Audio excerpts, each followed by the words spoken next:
Alors, rebonjour à tous et merci d'être là pour la suite de l'informateur de ce vendredi 20 mars 2020, 15h25, heure du Québec, où personne n'a le cœur au week-end, hein? Sauf Alex Cossette-Trudel, qui lui est insensible. Personne n'a le cœur au week-end. C'est une situation historique. Les gens souffrent, les gens sont anxieux, terrorisés, en train de déprimer. En Italie, il y a eu 450 morts hier, il y en a à peu près un autre 450 aujourd'hui, mais selon Alex Cossette-Trudel, la crise est finie. C'est Donald Trump qui le dit.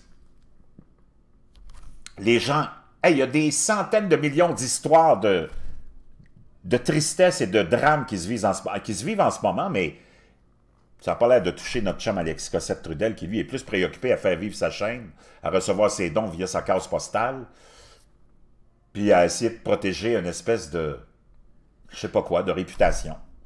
Parce que ce monde-là, je vous l'ai exposé à maintes reprises, c'est pas que je vais m'acharner, mais j'ai pas le choix d'exposer des gens qui viennent jouer dans notre plate-bande à nous autres, le vrai monde authentique, le monde ordinaire. Moi, j'ai jamais prétendu être journaliste. Lui, il a prétendu être journaliste. J'ai jamais prétendu être quel que soit d'autre que d'être un simple serveur,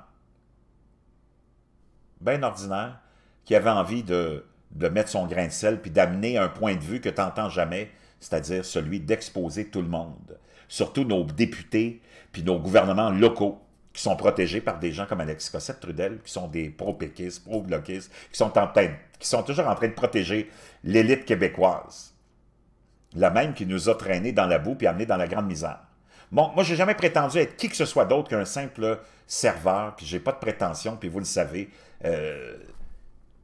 j'ai des convictions.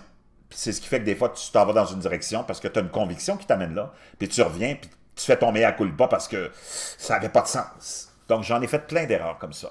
Puis je les ai admises, parce que quand tu marches par conviction, par authenticité, c'est sûr que tu vas te tromper. Quand tu es là, phony, artificiel, t'en as rien à branler, t'as pas d'émotion, puis tu joues le jeu des médias traditionnels, et t'es prétentieux et condescendant, et en plus tu prends le monde des imbéciles, ça donne ceci sur la page de Facebook de notre chum Alex Cossette-Trudel.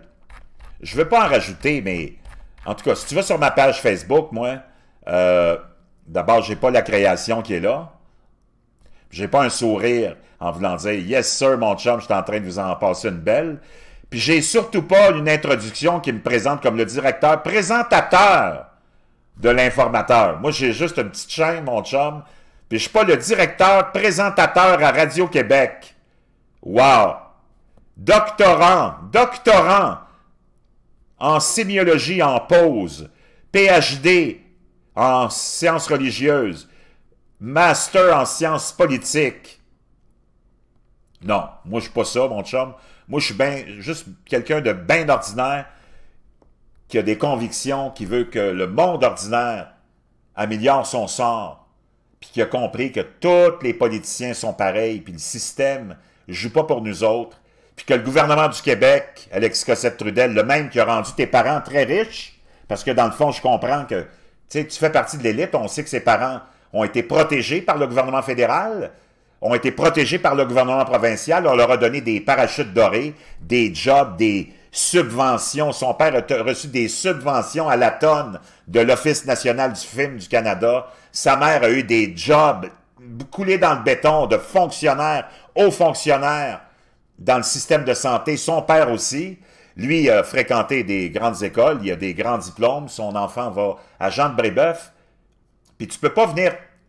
Puis en plus, il vient exploiter la naïveté, la stupidité et la générosité des pauvres illuminés de YouTube. Ça, c'est vraiment triste. Moi, ça me brise le cœur. Puis de voir cet homme-là sans sentiment face à ce qui se passe, sans aucun élan de compassion pour les pauvres humains qui vivent tout ça en ce moment. Tout ça.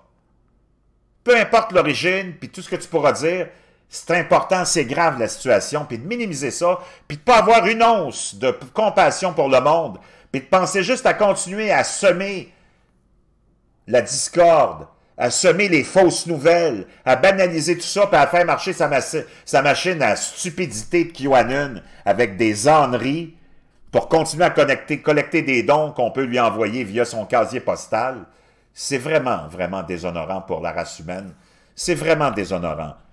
Puis, moi, je ne suis pas le directeur, présentateur de l'Informateur, ni de Freedom News Network, ni d'Un Monde à l'envers. Moi, je suis juste un simple serveur qui prétend pas être autre chose qu'un simple serveur, puis j'en suis fier.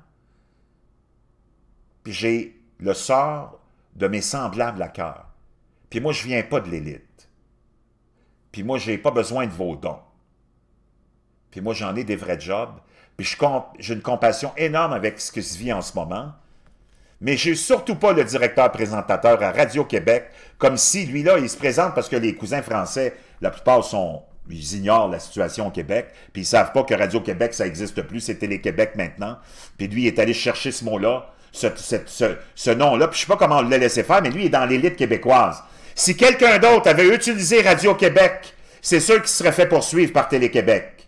Mais comme c'est toute la même gamique, le gouvernement, l'élite, puis que ses parents sont dans l'élite, on lui a permis, puis on lui a sûrement suggéré, prends donc le nom de Radio-Québec, tu vas pouvoir te faire toute une aventure avec ça, parce que avant que moi je le rende populaire, il végétait à 2-3 000 abonnés, OK? Moi, je ne comprends pas que les autorités gouvernementales du Québec l'autorisent à utiliser Radio-Québec, premièrement. Puis il est allé déposer ça au registre des entreprises. Je pense que le gouvernement du Québec doit avoir encore des droits sur Radio-Québec. C'est nous autres qui avons payé ça, ces taxes-là. On les a données pour créer Radio-Québec, faire vivre toutes ces têtes de linottes-là. Comment ça se fait qu'on l'utilise, puis qu'on laisse utiliser, sans aucun problème, Radio-Québec? Comment ça se fait que c'est pas protégé, nous autres qui avons investi là-dedans? Donc lui, comme il est de l'élite, comme ses parents sont associés au gouvernement depuis longtemps, puis comme son père était vraiment, et puis sa mère aussi, sont associés de très près avec l'élite, on lui permet de faire ça, puis il se présente comme le directeur présentateur. Vois-tu que ce monde-là, ils se prennent pas pour de la merde? Quand tu parles de prétentieux, ben quand je vous dis que l'élite est prétentieuse puis elle vit dans une tour de Babel, moi je ne le sais pas, mais il me semble que c'est bien évident.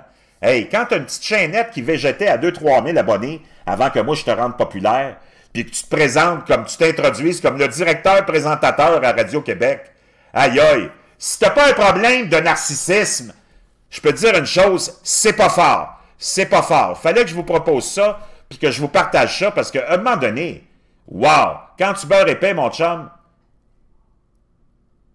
il y a des limites.